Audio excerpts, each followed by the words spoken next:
So I thought I'd do a real quick video to help you if you need to adjust your cloth mask. Um, we've all been wearing them for a long time, so maybe your elastics wore out, or maybe you got one that just didn't fit right and was pulling your ears or something. So this is just what I have here. It's a child size mask. So you can see the width here is about 7 inches. So with this, I found that this elastic was too tight with the size mask, so I need to replace it. So what I'm going to do, there's a seam line here on most masks. If you have the sewn in elastic like this, there'll be a seam line here. So what you're going to want to do is cut along that seam line or just over that seam line. So in this case, I would cut along the furthest because there's two stitch lines there. So you would cut just along that furthest seam line, and that will get rid of the elastic entirely and open up your mask completely. So once you've cut off your edges, you're going to have just this left behind. I want to make sure that I keep this pretty flat because I don't want to lose my pleats on my mask.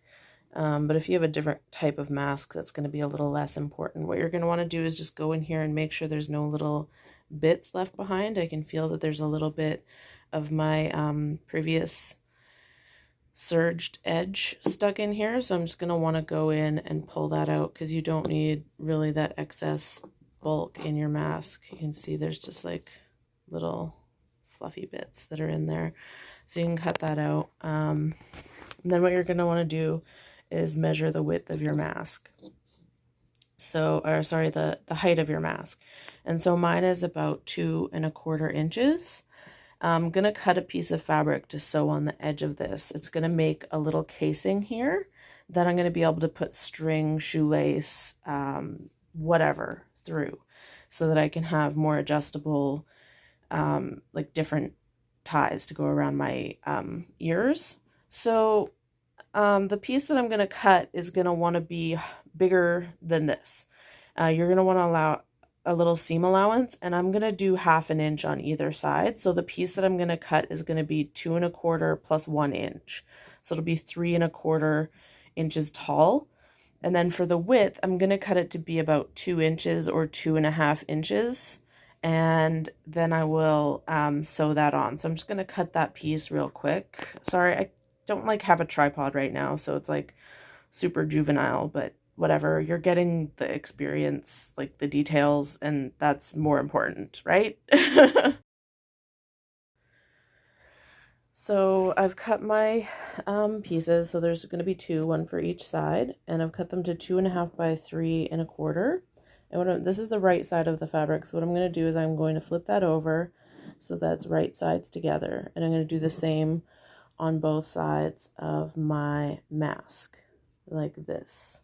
Okay, and then what I'm going to do is I'm going to either pin or clip this to the mask, and once this is pinned or clipped here on this edge, I'm just going to take these little ends here and just tuck them under so that this is going to be completely flush with your mask.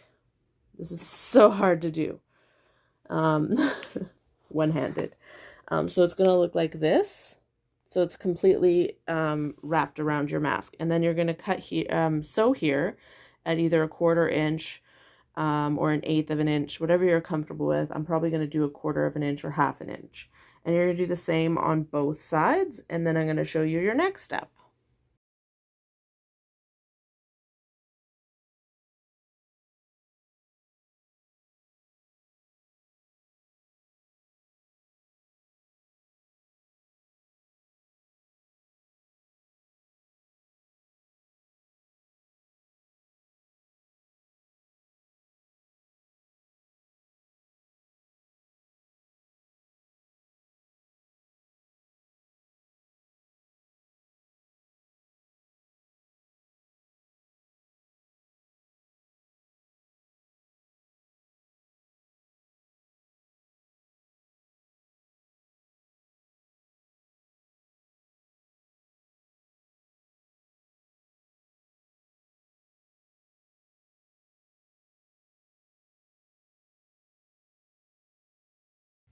All right, so once you've sewn this edge, it's really simple. You're gonna pull these over. And because you tucked it around to the back, it's fully encased that raw edge there.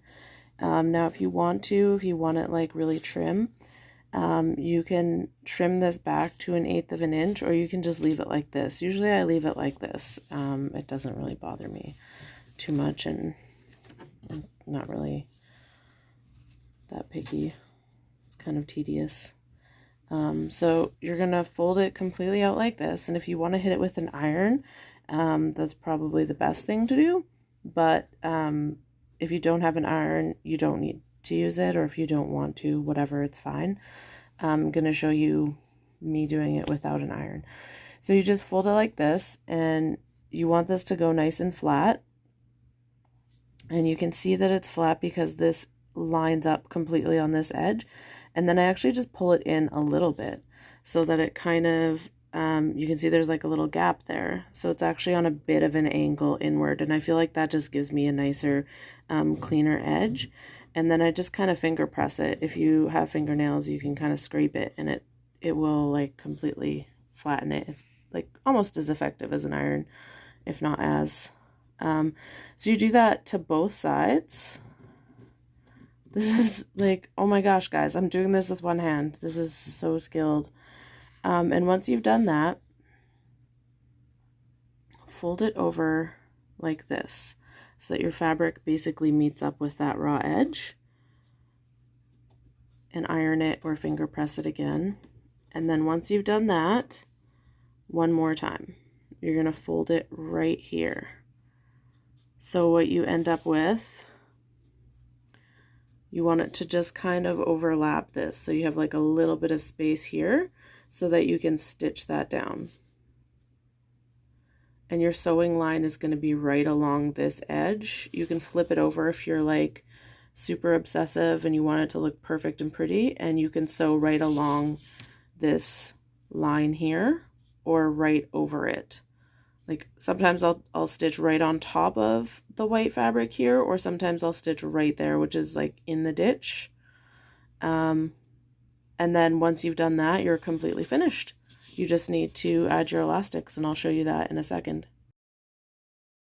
Okay, so here it is finished. I've stitched just right along the white fabric that has closed up these little bias binding edges. And what you'll see here then is there's just a little channel. Yes, come on, you can focus. So there's just a little channel there, and what I'll do is I use a darning needle because I have one. If you don't have one, you can use a safety pin, or I think there's something called a bodkin or something like that. I suck at sewing terms.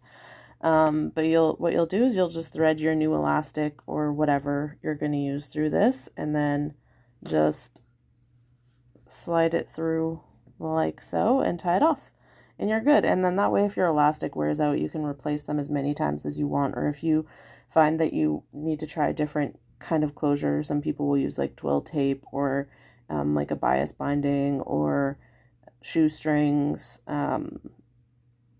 The knit edge of fabric, like the little scraps that you have from like the selvage edge, works really good too. You can try a bunch of different things and see what works for you. And yeah, it's super easy, and especially if you want to change the color or if you need to change the length at all. Like my daughter, she adjusts her masks quite frequently because she finds that like maybe in the morning she wants it a little more snug, and then in the afternoon it starts to relax, so she has to like change the length a little bit. And so she can easily do that having just this little casing versus having it sewn in and permanently at the same length. And then you don't have to add like beads and all the other stuff that can kind of irritate your ears. So hopefully that explained everything. I'm gonna go now and clean my house. Yay!